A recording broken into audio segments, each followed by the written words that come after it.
So we all know Michael Jackson as a pop superstar and legend, but we don't talk about his children enough. His daughter Paris has gone through a lot in her life. After Michael's death, Paris was left alone to face the public, and the media tore her apart. So let's get into it.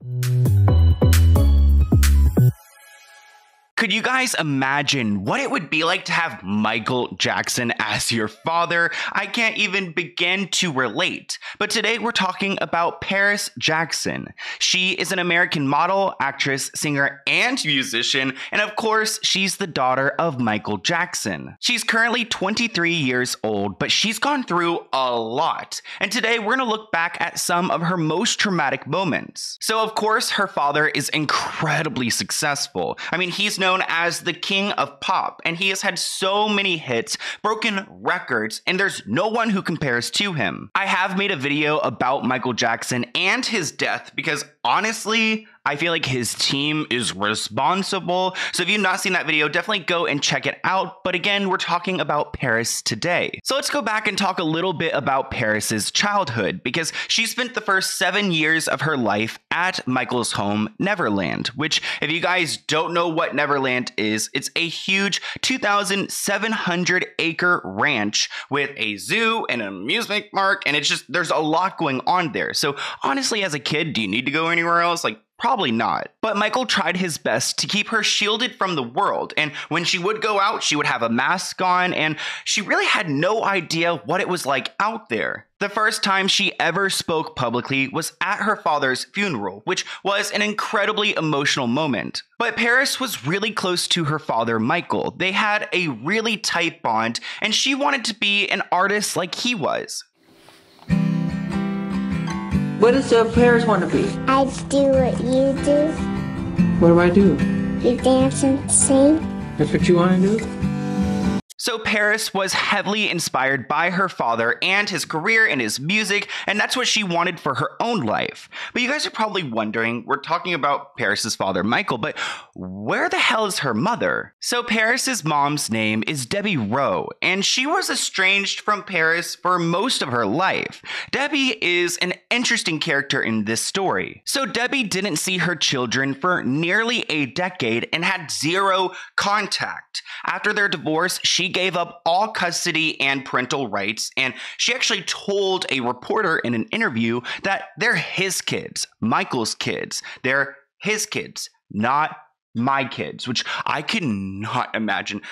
Birthing a child and literally being like, oh, they're Michael Jackson, they're his kids. Like, that's so dismissive and nasty. Imagine how her children must feel because they don't have a mother figure in their life. Their father, Michael Jackson, is obviously super busy and now dead. So what kind of woman is this? Well, she said that she got pregnant and gave birth to these children because she did it for Michael Jackson to become a father, not for me to become a mother, which, okay, you earned the title of parent. I've done absolutely nothing to earn that title. At least she knows that she hasn't done that, but I can't imagine like creating life just to like willingly not want anything to do with it. And I just feel like that's an extremely cold person. Try to imagine how these kids must have felt, because what if your own mother just didn't want anything to do with you and there's pretty much nothing you could do about it? Now let's talk a little bit about Michael's passing, because this is the most difficult thing his children had ever gone through. Paris was only 11 years old when her father tragically passed away. As you guys know, Michael's death is really sketchy, and if you have not seen my video, definitely go and check it out because I honestly feel like he was killed. But Paris was uniquely close to her father, and she never completely healed from his death, but she told Rolling Stone that she doesn't expect to. They always say time heals, she admitted, but it really doesn't. You just get used to it. I live life with the mentality of, okay, I lost. The only thing that has ever been important to me. So going forward, anything bad that happens can't nearly be as bad as what happened before. So I can handle it, which those are really strong words from a girl who's gone through so much. The first time we ever saw Paris speak publicly was at her father's memorial, and it was really tough to watch. Michael Jackson's memorial was so monumental that it was broadcasted in Times Square, and Paris actually came up and gave a speech, which was something that was unexpected. She grabbed the microphone and she said, "I just want to say, ever since I was born, Daddy has been the best father you could ever imagine, and I want to say I love him so much." I just wanted to say, speak up, sweetheart, speak up. Get close. ever since I was born, Daddy has been the best father you could ever imagine.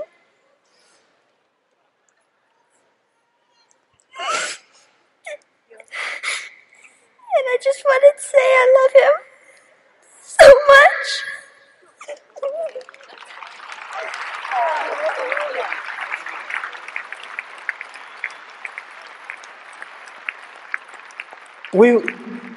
We want to thank you all for loving my brother and supporting our family. Thank you and good night. Honestly, it gets me emotional watching that. Like, I feel like I'm about to tear up. I can't use this blanket though; it's got my face on it. But like, oh my god, like it's so sad.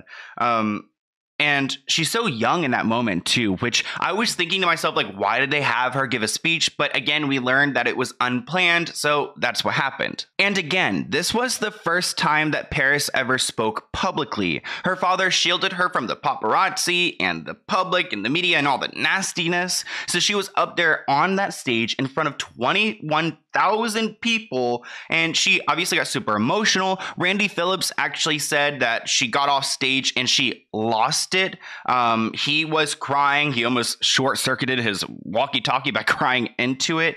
And he said, "I've never seen a girl love her daddy as much as Paris loved Michael. It wasn't planned. She was also his #1 fan, and it came through there." So you guys are probably wondering, what happened to the kids after Michael went away? Because we already know that Debbie doesn't want anything to do with them. Well, Paris and her brothers move into their grandmother's home. And at this point, Paris was really struggling, and she started taking it out on herself. First off, living with their grandmother, Catherine Jackson, wasn't easy because they didn't really have like a schedule or routine. Their life pretty much lacked structure because Catherine wasn't prepared to take care of these children. Paris revealed that when she lived with her father, she lived a very healthy lifestyle. But when she moved to her grandma's home, there was no rules. So she had soda and cake all the time. Food became an addiction.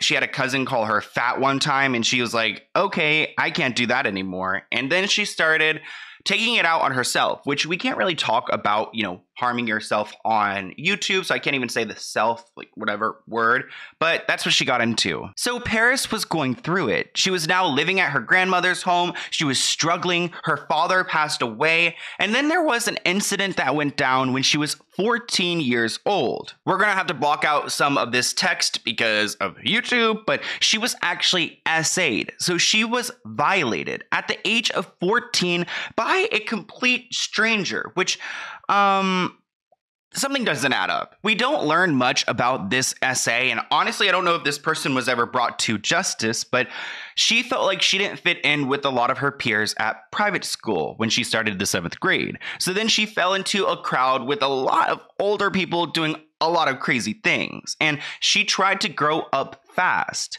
Wasn't really that nice of a person. I was doing a lot of things that 13, 14, 15-year-olds shouldn't do, so she was up to no good. So on top of dealing with it all, Paris also had to handle the cyberbullying, which she got a lot of it. And honestly, Michael Jackson's reputation has gone down and up and down and up, and who really has to deal with it? People like Paris. She also claims that she's never spoken about her SA before publicly just because of how the public looks at her and how they're going to try to frame this. And honestly, I would like to know more about who frickin' SA'd her, but there's really nothing on it out there. So I feel like, I don't know, she said a complete stranger, but who really knows? Paris did end up going and getting help, and she actually went to a therapeutic boarding school. She tried taking her life in 2013, so this was a good option for her. But even while she was at this boarding school, it was hard to live a normal life because she's Michael Jackson's daughter, so she had to have private security at all points because people were trying to break into the school to get to her, just trying to violate her in all ways. And I don't think she's ever really felt safe, especially after her father passed away. It's like her safety net has completely gone away. And honestly, I feel so bad for Paris because it's clear to me that she has no one in her life. She even like has some random like videos out there on the internet of her going live on Instagram and talking about some of the things that she's gone through. And in one instance, she had a couple of friends who turned into stalkers and were harassing her. Here's a little snippet of her talking about that situation. I've tried blocking them and their two friends who also do the same thing, and I can't take it anymore. And I'm actually like talking about it publicly for once. And all I've asked for is for them to leave me alone. And we used to be friends, and that's why I tried to end it on a positive note, because I did care about this person, but they just won't. And I've begged and begged for them to leave me alone, but they won't. And they keep putting out this idea that we were so close and we were best friends, and they still talk about it as if we still are friends, but we're not. So again, Paris has no one in her life, and I can't even begin to imagine what that feels like, especially when you have a mother who's, chilling and doesn't want anything to do with you. But Paris did reunite with her mother because her mother got breast cancer and became really ill, so it gave them a reason, I guess, to come back to each other. It actually turns out that Paris reached out to her mother, so Paris was the adult in the situation, and texted her mother, "I love you," and this opened up the doors for them to reunite. Luckily, her mother did survive the cancer, so thank God, Paris has her mother to be there for her now. And actually, her mother, Debbie, has said that Paris was her rock, and she had been with her the whole time she was there, and she loves her for that. Paris was spotted out and about with her mother Thursday in LA after her latest round of chemotherapy treatments. Paris snapped this sweet selfie with her mom, both all smiles in their casual wear. She's my rock. She's my rock. Honestly, thank God they have been able to come together and make amends, because I feel like Paris really needs her in her life. She really, again, doesn't have anyone. And honestly, the Jackson family, there's something sketchy about the Jackson family. I mean, if you want a whole video, we could talk about it, but I don't think they're great people. Paris did end up having a boyfriend at some point, and his name is Gabriel, and they actually had a band together called Sound Flowers, and the duo went on tour and all that, and actually she claims that he helped keep her sober, which obviously is really great. I mean, they're broken up now, so whatever, but he taught her how to live a sober life and also gave her another layer of protection, because again, she doesn't really have a lot of people in her life who she could trust. As for Paris today, it does look like she's doing pretty well. She seems to be stable and in good spirits. During an episode of the show Unfiltered, she revealed that she struggles to accept herself, but it's a work in progress. "I want to influence self-acceptance and courage and being comfortable in your own skin. I'm just working on content and trying to be content. Baby steps. Self-love crap is hard." So she's gone through it, but she's open about it, and she recognizes that she's had these struggles, and she's, again, just working on it. I mean, what else can she do? Honestly, Paris is so inspirational, and I hope she continues to be herself and to, do her music. Her music is awesome. She's actually really talented at singing, so hopefully she continues with that. As far as her brothers, I'm not entirely sure what they're up to. They're a little bit more low-key than she is, but if you guys have any other video ideas for me, here is my email below. Let's go ahead and open this P.O. Box package item. It looks like it's from Austin House Publishing, so maybe it's like a book or something. I'm not entirely sure. Let's go ahead and check this out. It's packaged really well, so I'm gonna have to rip through this one. And if you guys have ever, it is a book. I knew it.